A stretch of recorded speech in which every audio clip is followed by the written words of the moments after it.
The moon has had a profound effect on the Earth and has shaped the entire evolution of the planet since it was formed 4.5 billion years ago after a planetoid crashed into the Earth. The moon has been there in orbit ever since, pulling on the oceans and seas, creating a tidal bulge, and literally stirring life into creation. So what if we nuked it? Blowing up the moon would have some dire consequences for our planet, somewhat like the film Oblivion, where aliens decide the best way to take us out is to destroy the moon. You might not know this, but Russia and the United States both had plans to nuke the moon. Back then, the political and cultural tensions between the United States and Russia made such desperate plans seem almost reasonable. In 1958, the Armor Research Foundation developed a plan to nuke the moon with guidance from the United States Air Force. The plan was said to be a study of the possible effects of nuclear detonation on the lunar surface and to ultimately judge the effectiveness of nuclear weapons in space. It actually turns out that both sides wanted to explode a nuclear weapon on the surface of the moon as a show of force and strength. We might have not known about all of this if it wasn't for Carl Sagan, who was working on a classified project to detonate a nuclear device on the moon. The Russians also had their own plan called the E Project. Of course, none of this happened, and we ended up sending a man to the moon instead.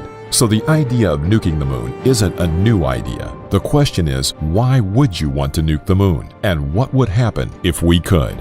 Many of you probably already know that we simply don't have the technology to blow up the moon. Even if we used all the nuclear devices we had, the very worst that might actually happen is the moon would probably be in smaller pieces that would eventually reform again, although it would look a lot different than it does now in the night sky. But just for the sake of an experiment, let's just say we had the capability. As for why anyone would want to nuke the moon, that would be the million-dollar question. Losing the moon would not have any positive effects on our planet. In fact, the moon is responsible for more than you might think.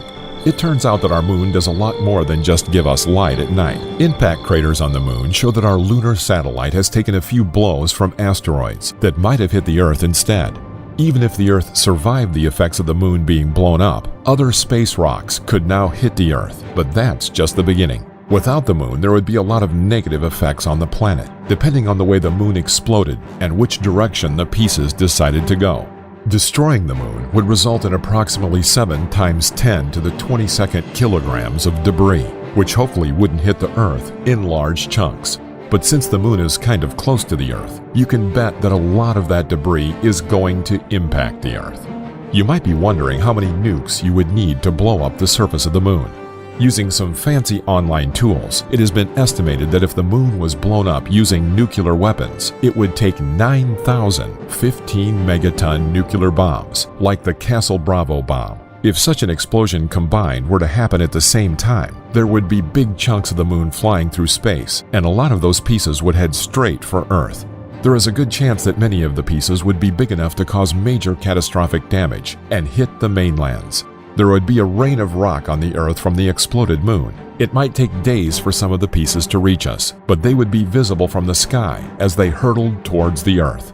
It is safe to say that the majority of the devastation on Earth would come from the debris of what was left of the moon. Rocks don't need to be huge to create massive damage. Consider the Chelyabinsk meteor, which entered the Earth's atmosphere undetected because it was hidden by the sun. The meteor was 66 feet in diameter and weighed 12,000 to 13,000 metric tons. The object exploded in an airburst at the height of around 97,000 feet. The explosion generated a bright flash that was brighter than the sun, and witnesses say there was intense heat. Seismic and infrasound measurements estimated the blast to be around 400 to 500 kilotons. That's 26 to 33 times as much energy released from the Hiroshima atomic bomb. Even though the bulk of the object's energy was absorbed by the atmosphere, 1,500 people were injured, mainly from shards of flying glass, as the shock wave damaged 7,200 buildings in 6 cities across the region. Now, imagine hundreds of these impacts over days or months. The devastation would be incredible, and humanity would have to seek refuge underground. A lot of this rock and debris would heat up and burn as it entered Earth's atmosphere, which would, in turn, heat up the atmosphere quickly and turn the Earth into an oven. This devastation doesn't account for the giant pieces which could be miles long in size slamming into the Earth, not to mention the other small fragments hitting the upper atmosphere and increasing the Earth's temperature. A cloud of dust would form and possibly cover the skies, blocking out all light except for the fireballs of lunar objects entering the atmosphere. And while all of this devastation is happening, there are bigger things about to happen that would change the Earth forever. The loss of the moon would affect the Earth's orbit, rotation, and wobble, and acts like a stabilizer. Without this stabilization, the Earth would begin to wobble more and more, and the seasons as we know them would cease as the Earth would swing around the Sun in an unstable and fluctuating orbit. The Earth could end up wobbling violently as it spins. The Earth might even tilt all the way over and lie on its side in relation to the Sun's orbit, resulting in extreme differences in temperatures and daylight. Other times, the Earth would be straight up and down, making nights and days equally long all year round. There would be no seasons. There would be periods with extreme weather, with bigger differences between summer and winter. Thanks to our current moon, the Earth's axis stays tilted between 23 and 26 degrees, and has kept it this way even over millions of years. The tides would be tiny in comparison to what they are now, and the seas and oceans would become more calm, now dominated by the pull of the Sun, which is 400 times larger in diameter than the Moon, but it is also 400 times farther away. Because of the Sun's distance, the pull on the tides is only 40% as strong as the pull on the Earth's oceans by the Moon. When the Sun and the Moon line up together, the spring tides are 140% as large as a typical tide. But now, the Moon is gone. The tide patterns would be a lot simpler. Marine life would disappear as we know it, as most creatures would perish without the tides.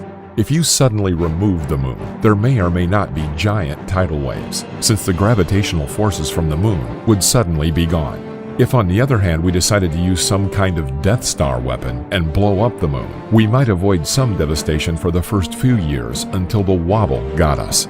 No moon means the days on Earth would get much shorter during some times, with the average day being about 6 to 8 hours long. The Earth 4 billion years ago may have only had an 8-hour day because of how close the Moon was. This would give you anywhere between 1,100 and 1,400 days in a year. Our days are much longer now. This is because the tidal friction provided by the Moon slows down the rotation of the Earth. This means that the Earth was spinning much faster in the past. In fact, it would be about 3 to 4 times as fast, more than 4 billion years ago. Right now, the pull of the Moon slows the Earth's rotation by an effect known as tidal braking. This increases our length of day 2.3 milliseconds per century, with the Moon moving away from the Earth 1.5 inches every year, giving us 24-hour days. There would be a lot of dust and small rock fragments that would create a ringed system around the Earth, much like Saturn. Over time, many lunar fragments would deorbit because of the Earth's atmosphere, creating a series of impacts. But in the night sky, there would be gray rings of moon dust around the Earth. Without the Moon, the night sky would be a lot darker. Moonless nights in the middle of the desert produce some of the most fantastic views of stars in the galaxy. And you can even make out the plane of the Milky Way on dark nights away from city lights, and with the Moon being on the other side of the planet. Now, imagine being able to see this just about anywhere at night, away from the city. The Moon actually reflects a lot of the Sun's light and is the brightest thing in our current night sky. Nights would be incredibly dark without the Moon to light things up. Venus is the next brightest object in the night sky, at only 1/14,000th as bright as a full moon. Also, the Sun would be constantly shining on us, as it does, but there would be no lunar eclipses and there would be no solar eclipses. With all this scary stuff talked about, you don't need to worry. There are no plans to nuke the Moon, and it would take an incredible amount of nukes and multi-stage rockets to get them there anyway, and we simply don't have the hardware. But at least now, when you look up at the night sky, the next time you see the Moon, you might just have a little more appreciation for our lunar friend. We hope you enjoyed this video. Don't forget to make sure you are subscribed and turn on notifications so you'll be the first to know when a new video comes out. We appreciate you and want to thank you for watching.